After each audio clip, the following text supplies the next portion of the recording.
Welcome, everyone, to 55 in 5. I'm Ian Riccaboni. I'm joined by ROH Ambassador Cary Silkin. Cary, we're both big-time collectors. We're going to be talking about the 1955 Parkhurst Wrestling set. I'm very excited. You turned me on to it, and we have to tell the people, not only is there a 55 set, there's a 54 set. And when you go on eBay, and you go on eBay. Yeah, I do, yes. Sometimes it says 54/55. Right. And I was like, well, how do you know what year it is? But you could explain. Yeah, so the 1954 and 1955 Parkhurst Wrestling sets came out primarily in Canada. And they're available mostly in Ontario and some in Buffalo, New York, and into Vermont. So mostly the southeastern part of Canada, northeastern part of the United States. The 54 set tends to have duller backgrounds, tends to be more studio shots. The 1955 set tends to have a lot of the same wrestlers, but with some colorized backgrounds that make the cards more fun. The set's full of Hall of Famers, some names that you do know, some names that you might not. And on 55 in 5, we're going to give Cary 5 minutes to give us a history lesson of each of the 121 wrestlers that are in the set. Which some I'll just need 5 seconds. Right. Now, on this card, I have a safety net. Cary can tag in the safety net at any time, and there will be no shame in using the safety net for some of these wrestlers, because when I say they're obscure, they're obscure. Now, on the other hand, like today's wrestler, he's very well known and he's in many Hall of Fame. So to be sure that we stay on track, because Cary and I are both talkative, I, on my phone, will set the timer for 5 minutes. So Cary, you'll have 5 minutes when I introduce our first wrestler today, Lamb Chop. Cary's beloved cat is trying to get on the fun as well. And we have Uncle Gunny and Captain Louis Albano, who, if you know by Last Stop Penn Station, are a big part of that show. This is being presented today by Bisson Creative, by Uncle Gunny and Captain Lou. You can go to bissoncreative.com for all of your creative and web needs. So without any further ado, Cary, I have the timer in my right hand.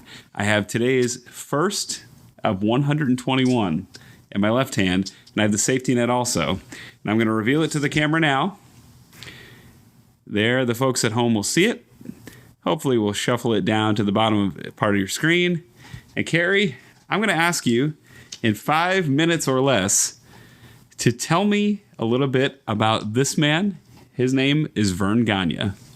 Oh, come on. I thought you were going to give me a stumper. Now, Verne Gagne, I believe he was an Olympic wrestler. 1948, yes. And he went on to go pro. Mm-hmm. And he was a world's champion. I don't think he ever had the NWA title. He didn't. He was part of the near schism that happened. So, yes, he in 1958...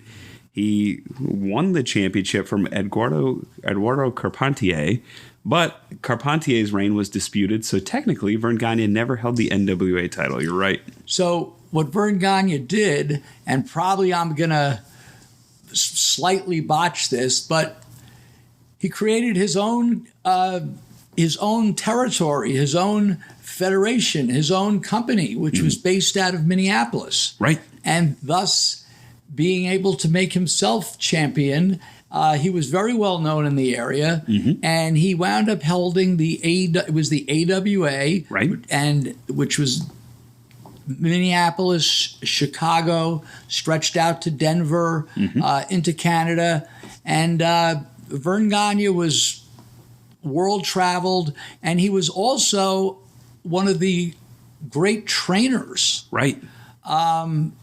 Ric Flair, mm-hmm. the Iron Sheik. There's many, Ken Patera. Yeah, Brad Rangans. Many names. Ken Brunzell. It was they talk about the snake pit in Tampa. Yeah. This was a little barn in the freezing cold. And if you couldn't cut it, coming back day after day. But and I got to see Verne Gagne. Really? At Madison Square Garden. Wait, he wrestled in Madison Square Garden? Well, he wrestled there in the 50s. Wow, okay. But in the 70s, when Vince McMahon Sr. was working, he was a member. Vince McMahon Sr., Jr.'s father, was a member of the NWA, mm-hmm. but he wasn't, it was like quietly a member. So he would bring in various stars from out of the area. and I got to see Verne Gagne at the Garden maybe twice. Wow. I didn't realize he wrestled in Madison Square Garden. That's pretty cool. Yes. Yeah. Did you know? I have a couple did you knows on the safety net here. That we talked about kind of the schism that almost happened where he defeated Carpentier, but that Carpentier's reign itself was disputed, so they didn't count Verne. That he issued a 90-day challenge for the NWA champion to come to Omaha, Nebraska, or Minneapolis, Minnesota, the city of their choosing, to wrestle Verne Gagne for the NWA title. And it was the lack of response that led him to declare himself the champion.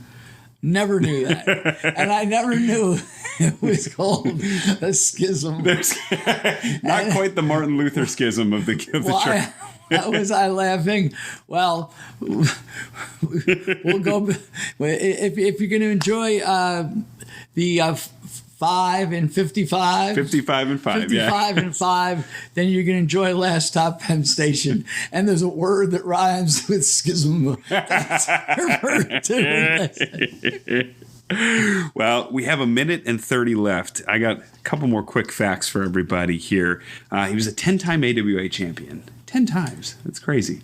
And do you know one of the first titles he held? It was on he became a big star. Do you know how he became a big star? Initially, on the Dumont Network. He held a variation, one of the original NWA United States Championships, and he would defend that on the Dumont Network. Well, in the 50s, before Vince Sr. got hold of the Garden on a regular basis, there were various promoters, and we mentioned it earlier, but Verne was featured at the Garden in the 50s, probably under that title. Mm-hmm. So there you have it. And the Dumont Network was one of the original television networks. There were CBS, NBC, and Dumont. Dumont fades away. ABC comes around in, I think, 1960 or thereabouts. But the Dumont Network became very famous for airing wrestling and boxing in the early to mid 50s. So that was 55 and 5. Cary, I'm going to pause it. We did that in 4 minutes.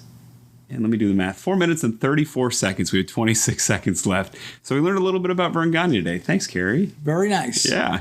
And thank you for joining us at 55 and 5. For Cary, I'm Ian. Happy wrestling, everybody. Don't forget to hit subscribe.